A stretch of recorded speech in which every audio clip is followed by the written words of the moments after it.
খুব খিদে পেয়েছে, তাড়াতাড়ি ভাত বাড়ো। হ্যাঁ, তুই হাত মুখ ধুয়ে টেবিলে গিয়ে বস, আমি ভাত বাড়ছি। ওমা, জানো আজকে ফোড়নের বাড়িতে মাংস হয়েছে। এই তো, আমিও দেখ তোর জন্য কত কিছু রান্না করেছি। এই মা, শুনেই তো আমার বেশি খিদে পাচ্ছে, তাড়াতাড়ি খেয়ে নি তাহলে। এই মা, এগুলো আবার কি? ওমা, এইটা কি গো? এটা সজনে পাতা ভাজা। ওমা, এটা কি ভাজা? এটা সজনে ফুলের বড়া। ওমা, এই ছোট বাটিতে আবার কি?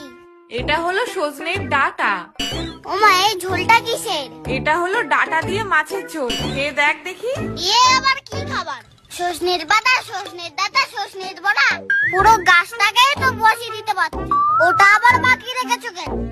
এই দেখেই তো আমার খিদে সেরে গেছে। তুমি খাও এগুলো, আমি সব খাবো না। এই সময় এইগুলো খেতে হয় বাবা, এইগুলো খেলে আর অসুখ বিসুখ করবে না। তুই তাড়াতাড়ি খেয়ে নে দেখি।